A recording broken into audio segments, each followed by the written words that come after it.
Welcome. We're pleased to welcome Angelica Stone, who's going to spend a little bit of time talking with us today. Thank you so much for coming in. We really appreciate taking the time. I know It's my pleasure. you're a busy schedule.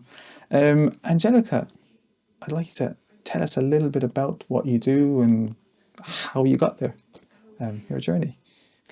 I started out as a hypnotherapist because I wanted to help people have quick results. And hypnotherapy offered a way to help people on the mental, emotional level in a quicker turnaround, I would say, than traditional psychotherapy. And then I just felt like I needed more tools in my toolbox, and I trained for reiki, and I did that for a while. Then I started doing healing with the tuning forks, and I studied NLP, neuro-linguistic programming, with Richard Bandler in England. Okay.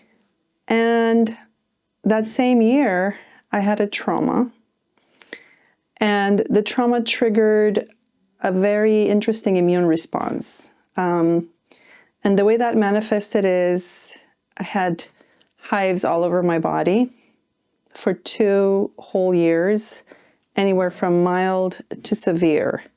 Mild would be just a little itch or a little itchy spot, maybe on my foot or the belt line. And severe would be where my eyebrows would just kind of swell up, my whole scalp would swell up, my ears would almost double in size.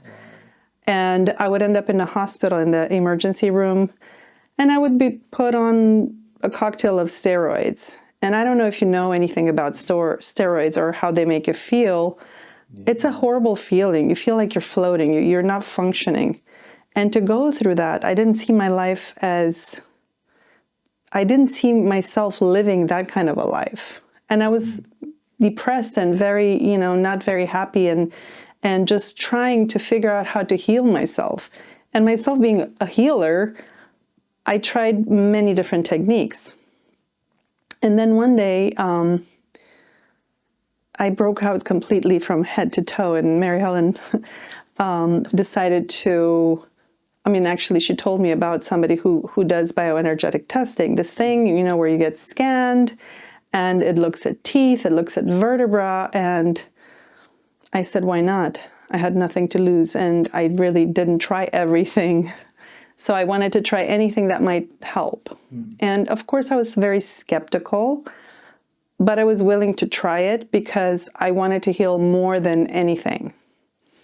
So indeed, I went and I had a scan, and I was recommended to take some supplements and some homeopathic drops.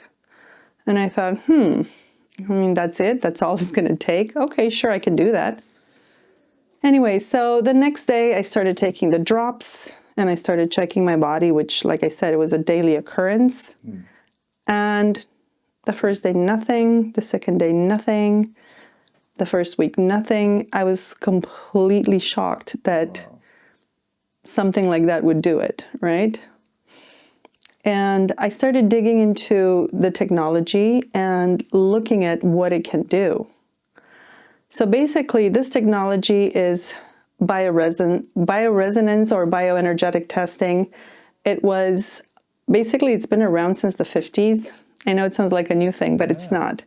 And it was invented by a German doctor. His name is Dr. Voll, V-O-L-L. And he was just as frustrated with medicine as I was, because it was treating symptoms. It was not looking at root cause. Because it's one thing to have a symptom, but I wanted to know why.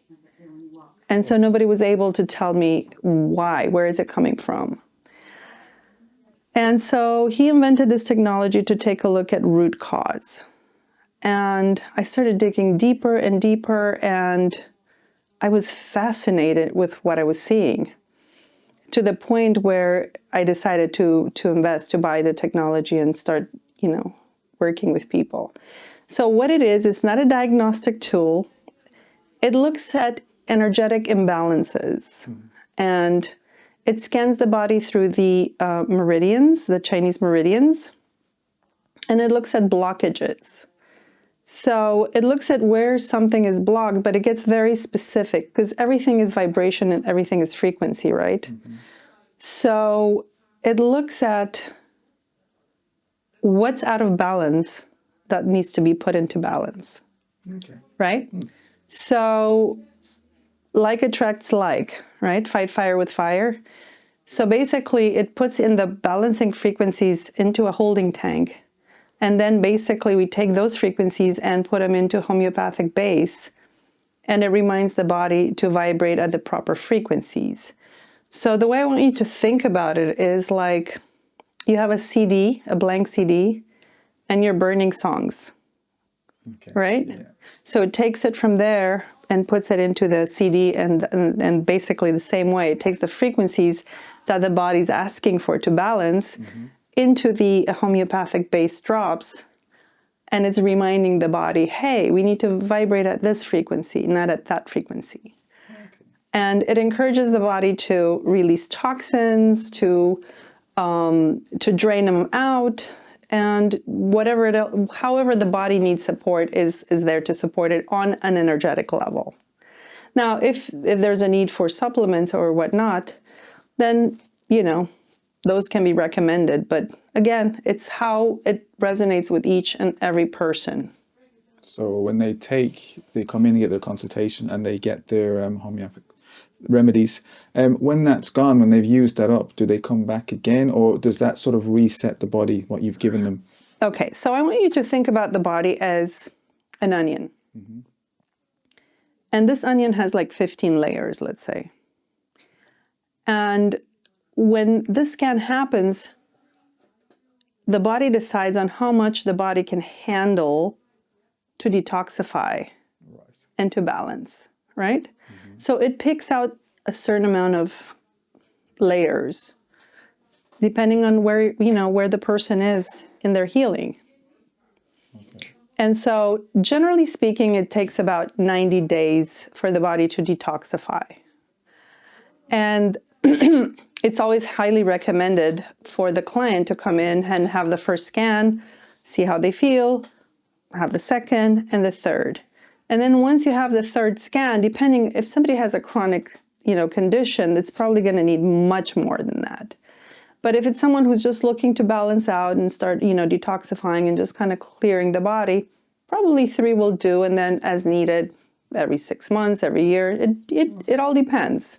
Yeah. So, and then obviously people heal quicker than others. So Exactly. And, we're all so different because we're looking at mind, body, and spirit. So it's looking at everything as a whole, the person as a whole, not just the physical or the mental or the emotional. Yes. And do you still practice all of the others like NLP and Reiki, or do you just specifically do the... I do. I practice all of them as needed, but my main focus has been the bioenergetic testing because I've had tremendous results with clients that have had chronic condition or degenerative conditions. And I had a client who was diagnosed with Graves' disease, and that is a very toxic thyroid. And she started working with a doctor, an endocrinologist, and he had, just at the time that she came to me, he had put her on very mild medication, and she had a extreme adverse reaction. So the doctor told her to stop taking them. And so we just worked, holistically. She started taking some supplements and we started doing the scans. Anyway, I think I've worked with her for about 3 sessions. And then so she had to retest again to see where she's at. And she sent me an email telling me that her doctor was shocked and amazed. And thankfully he was on board with, with what she was doing. He said, I don't know what you're doing, but I have never in my entire career seen somebody normalize their stats in such a short period of time with no medication. Wow. Right. So these are the kinds of results that I've had, including the ones that I've told you about myself, where for 2 years I was desperately looking for answers. and I couldn't find any. Yeah. So do you find people would come to you like that as a kind of almost a last resort? They've gone through all the medication and they're still in pain and they need. I mean, generally speaking, yes, because clearly they've looked in many directions and they didn't find answers, and or they're taking so many medications that it's just like they don't have a quality of life. Yeah. So what I love about this technology is that it is non-intrusive.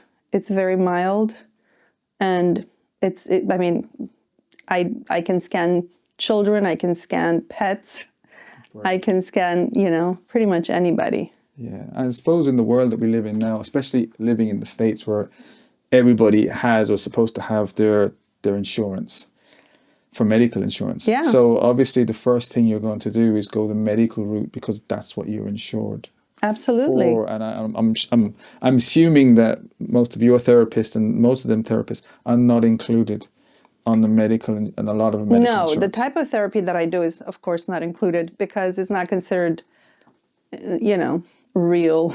Yeah. So, and I'm okay with that. So you'll find people they'll have to go the medical route first. Yeah, in and most and cases. there's nothing wrong, again, it's not like us and them, because really the medical route is very important for many reasons. I mean, if my arm broke or if I was in a severe accident and I was, mangled up, I would want somebody to put me together. So it's not like I am demonizing the medical field, because it definitely has its purpose. And I just feel like, I think the knowledge is so limited because it's a certain type of conditioning. So they are taught to do certain things really, really, really well.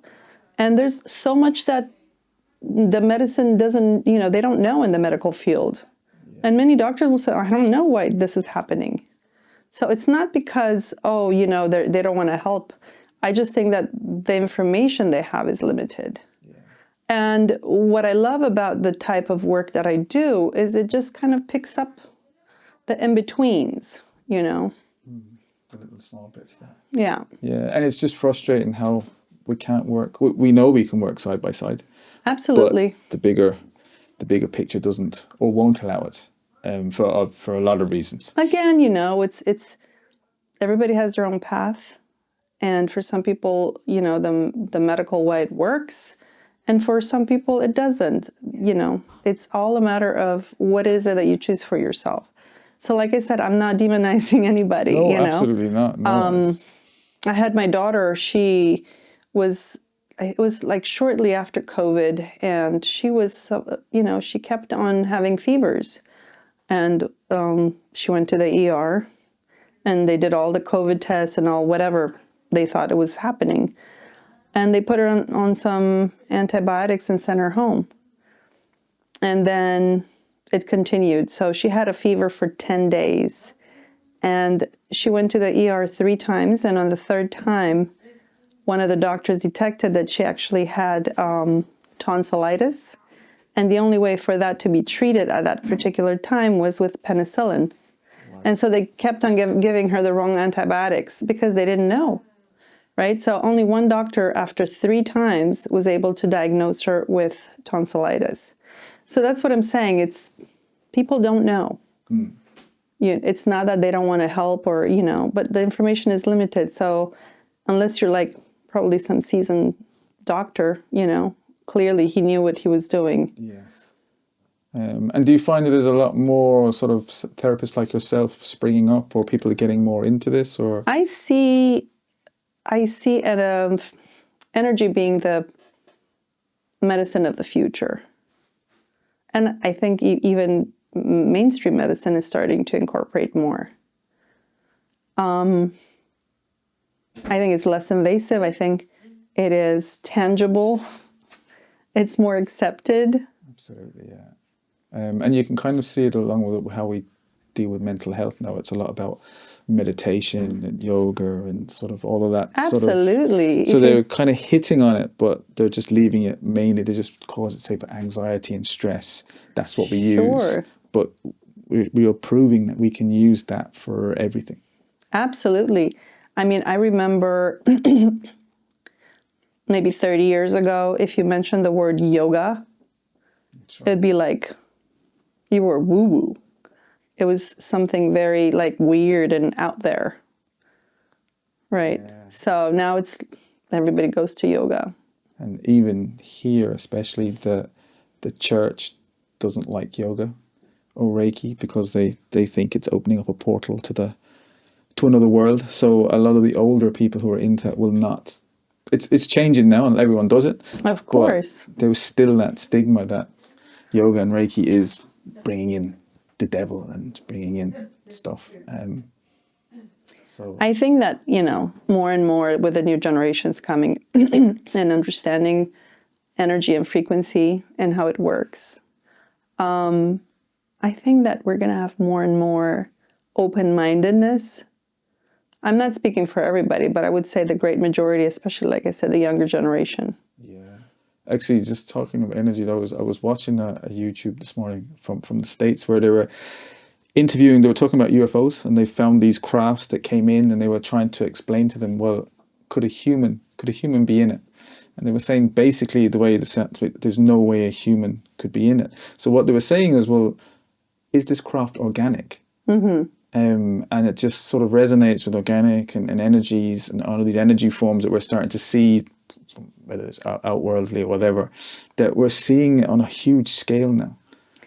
Yeah, I think that everything, we're opening up to a lot of different things, which is really, really, really good. I think we're evolving as a species.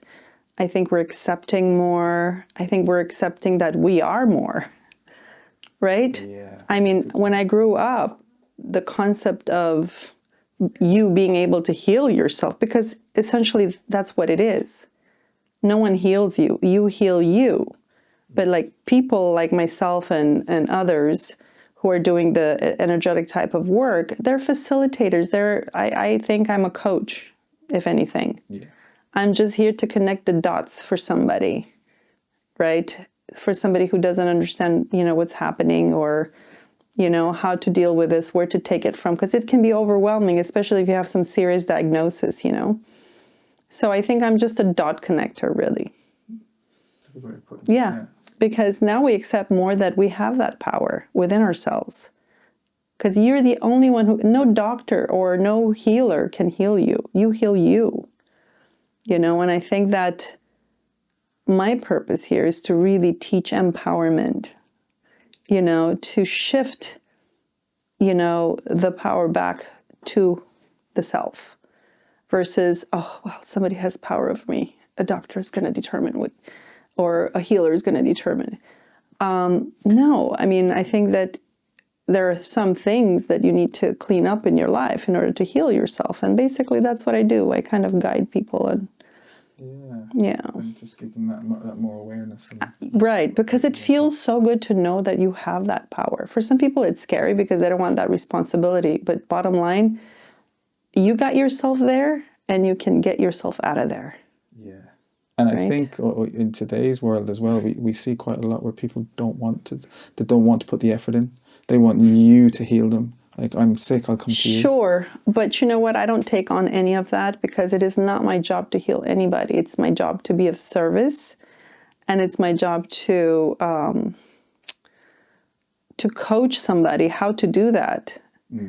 I don't take responsibility for the healing, and I don't take responsibility for the illness either, right? And if you got yourself there, you certainly, that's my biggest message, I think. Yeah. That you can, if you choose to. I think that's the key. And I think the hardest thing to watch as a healer is to know that you can help somebody, but they're not willing to do the work, or they don't, they don't want to participate. And that's the hardest thing, especially like I lost my brother 2.5 years ago, and I knew I could help him, but I also knew that I had to respect his choices of not wanting to be healed. So what happens is I'm not here to heal anybody. Everybody has their own path, and sometimes they don't want to be healed, consciously or subconsciously. And so I have to allow for that to happen. I have to respect boundaries, and I'm only going to go as far as I can, and I'm allowed to. Yeah, and you talked about something earlier about people being on their life paths. Correct. I think everybody's here to have a certain type of experience, and that ties in with with the fact of that I'm not supposed to heal everybody, and not everybody's supposed to be healed. Listen, death is going to happen to every single person on this planet, right? Mm-hmm. Somebody has to die somehow, right? And it comes in different ways. So it's not my job to try to save anybody, but it is my job. If somebody comes to me for help and guidance, I'm there. And so I feel like that's my purpose here. Yeah, that's a great purpose, because I think the biggest fear that we have as humans is death. Like we don't. But that's ridiculous, right? If we come to think about it, that's inevitable. So to have people be afraid of death, they're just too busy being afraid of death and not living. So the point is not how long you live, or it's the quality of life ultimately, because you can live for a really long time and be very miserable. Like my dad didn't have quality of life. He had a stroke, and his health declined over the 5 years until he passed away, literally almost to the day after he had a stroke, and his quality of life really declined. Now, what is the point for me to try to prolong the suffering, because it was inevitable? Yeah, it's right? just a selfish, because we want them to stay. Of course we do, and that's our natural inclination to try to save them from something. But ultimately, really, we're not, right? Each one of us has our own path and our own purpose and our own reason for coming here, and there's no saving anybody from death. No. And I think that there is a movement where people are becoming a little bit more, what we were saying, a bit more open to that, and a little bit more aware and understanding of that. Well, and the thing is, like, if you come from the premise that we're souls having a human experience, we can't die. We don't die. We are eternal divine beings. So we're just playing a character, and the meat suit is our, costume. And however long we're here to play this part, then we do it. Let's do it the best way we can. Right? Yeah. Nobody can destroy who you truly are, right? When you put it like that, there is no fear. It's just like it's a bit of fun. It's just another chapter in a book. That's how I look at it. I used to be terrified of death. Terrified because of the way I grew up, of sin and all that. And the only sin is when you're not honoring who you truly are, right? That's sin. That's you suffer and you're in pain because you're not being congruent with who you truly are, the divine being that you truly are. And there's another thing. As a human being, pain is inevitable, but suffering is optional. Okay, that's a very big statement. It is a big statement, but I see this happening all the time, where people are repeating the same story over and over again, and reliving that story and identifying with that story. And that becomes the source of their life, who they are. Yeah. You can change the story, simple as change the story, and you're going to change how you feel, right? Yeah, you see it a lot, especially in sort of relationships. You have a particular relationship, and they end up going back into something similar along the way. And that is because we grow up in a certain environment, and this comes from my hypnotherapy background. So we grow up in a certain environment, and that environment becomes our normal, right? And I'm not saying every single person grows up with an alcoholic in their family or abusive parent or whatever, but it happens more often than not, right? So if that becomes a blueprint, it's like a program that's running. Gotcha, yeah. So as we grow older and make our own choices, what ends up happening is we make choices of what's familiar to us, not necessarily what's good for us, but what's familiar. We gravitate towards the familiar, right? So if we had an abusive childhood, then we seek that because it's familiar, not necessarily because it feels good to us. Okay. So that goes with a pain or pleasure principle, and that is that everything we have experienced is pleasure, not pleasurable, but pleasure because we know what to expect. Anything outside of what we have experienced is pain. Even though it's good or bad for us, it doesn't matter. It's because we have not experienced. Therefore, we go through those trepidations. That's why when we go to a higher paying job and we have that interview, it's scary. Oh my God, we've never done this before.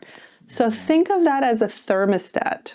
Your subconscious mind is a thermostat that's set for a certain number, right? Anytime we go above that number, it starts becoming scary.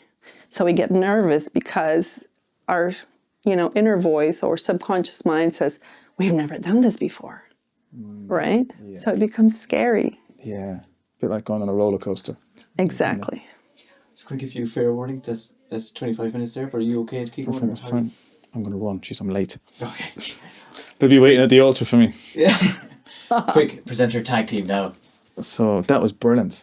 I'd love to have done another hour. That was really... Oh, that's okay. That's And you really know what? We'll do insightful. some more next time. Yeah, that was fantastic. I can't wait Sure. to get it back. Ask some good questions. I will.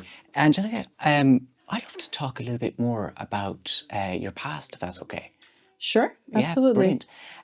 Can I ask, where were you born? I was born in Romania, and at the time it was communist, and we immigrated to America when I was 12. And I went to junior high school and high school, college. Basically, I grew up most of my life in the United States. Wow, okay. So I also presume there's a big difference between communist Romania and the States. Oh, yes. It was, I can't even put it into words. It's like going to a different world, a different reality. So the best way I was able to describe it at the time was, imagine watching black and white television and all of a sudden you're like in full Technicolor. That's exactly how it felt. That's quite dramatic. It is. And I presume it would have been difficult to leave Romania. Yes, and that's a whole story unto itself. But yes, we immigrated, and we were probably one of the lucky ones because it didn't take so long for us to leave. But like I said, it's a really long story. We'll have to... Sorry, go ahead. We can touch on that some other time, but yeah. Yeah, we'll have to get you back because that's absolutely fascinating. I'm a big history buff, so I love anything to do, especially the Cold War and anything like that. Oh yeah, it's a very interesting story. That's brilliant. Well, we'll tease the audience with that for next episode. What were some of the biggest changes? Like, what was the one that you can kind of, when you landed in America, first of all? Well, it was really weird, first of all, because there were not so many people on the street. And so I was used to playing on the, on the block with the kids. So that was different. But the first thing that I have to say, the first thing I remember is flying from Rome into JFK and being up top and looking down on the street and seeing these big yellow cabs. And for us was a big deal. I don't know if you remember, Dallas was a huge thing back then. So we used to see these big taxis, big yellow taxis. So being able to look down and see those taxis was like, wow, what a world. It was incredible. I suppose it hits you the sense of wealth and the technology and... I mean, you can't even, it's like, imagine you going on to a whole different world that you don't even know what to expect.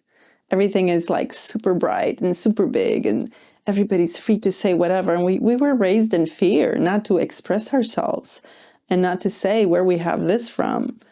It was quite dangerous. So from early childhood, we used to listen to,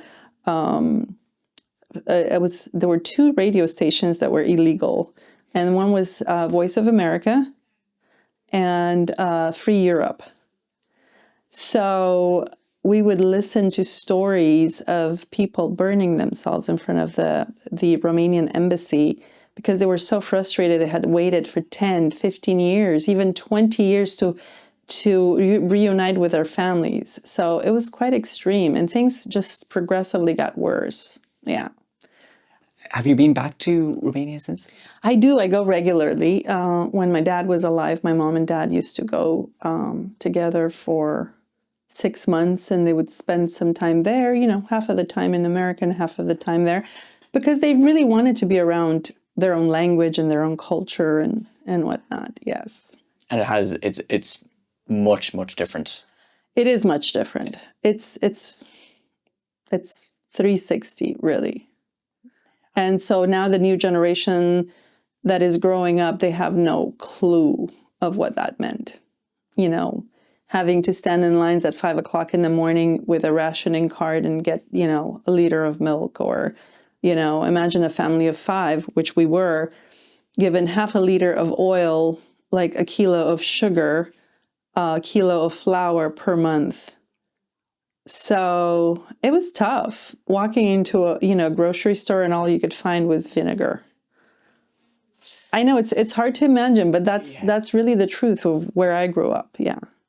Wow. So that's what we had to leave. So imagine, like, no matter how hard it was, because, I was doing gardening at, 12, 13, and I was paid very little. But even that was much better than to have to live in those circumstances at that time. That's incredible. Yes. And it's funny, it's all heating up there again. Like, Romania is a little bit removed, but it's right next door to Moldova. Right. Moldova used to belong to Romania, and that was something, when they moved borders. Yeah, it became a whole other country, which is very interesting because they do speak the same language. And it's very culturally similar as well. Of course, yeah. Yeah. There's, correct me if I'm wrong now, but I remember hearing about a political movement in Moldova to reunite with Romania? Yes, but I'm not really sure what is happening with that. I didn't really keep up politically, but I know there is, because Romania is a part of the EU, whereas Moldova isn't. So it would be a big advantage for them. Yeah, and I mean, it's the same language, it's the same culture, It would be a big advantage, but again, I don't know where that stands. Angelica, what's next on the horizon for you? Oh, wow. There are so many things. I mean, like, as you can see, I love coming to Ireland. The people here are so kind and so warm, but also the energy is so good. And I feel very centered and grounded when I come here, and I love nature, and you guys have loads of nature and the beautiful castles, and oh my gosh, it's just such an experience. I feel so at home. I've come here so many times that it feels like my second home. So I love coming to Ireland. Possibly a book. And I really want to be careful in the sense that I want to make sure that it's going to serve a purpose rather than just write another book just to write. If it's going to help people, I will definitely put something together. I don't know. I mean, there are a lot of things to think about, but I'm not yet, I don't know, settled on any one. Well, it's not that I'm not settled. I don't know if it's gonna, if it's gonna gel, if it's gonna happen. But, definitely I'm gonna give you this. It's gonna be a lot of traveling from place to place. The thing is, LA is always gonna be my home because my daughter's there, my family's there. But I'm always open to wherever I'm taken for whatever purpose, because I'm here to be of service. So wherever I'm needed, I'm gonna be traveling. That's a fantastic Yeah. thing to have and to do. Yes. And actually, speaking of big changes of moving from one place to the next, there's a big difference between LA and Athlone. What brings you to Ireland? Why? You mentioned there the people and the nature, but well, initially I came to see Mary Helen, and she's played a huge role in my life. She's been a huge support, a mentor, and a dear friend. And so we've become family. She's like a soul sister now. she comes to LA, and I don't know, you probably remember when she was during COVID, she was in my place and reporting live every day on COVID. And I don't know, she's family to me That's brilliant. So that's what got you over into Ireland initially. initially. That's fantastic. And we can expect to see you again here very soon. Absolutely. That's brilliant. You're on your way to the UK? Yes. And is that just to tour around a little bit? We're going to do a little bit of touring, and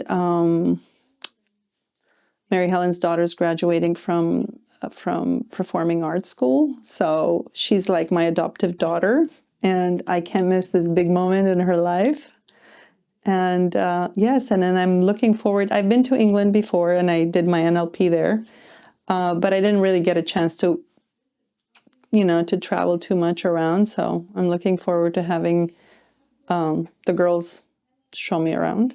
Have a couple of days tour. Yeah, it's going to be about a week. Yeah. Brilliant. Yes. Yeah, no, it's a fantastic country as well in its own right. Oh, yes. And equally is much history. Oh, of course, yeah. Which is fantastic. But Angelica, this has been absolutely fantastic. Thank you so much for coming on.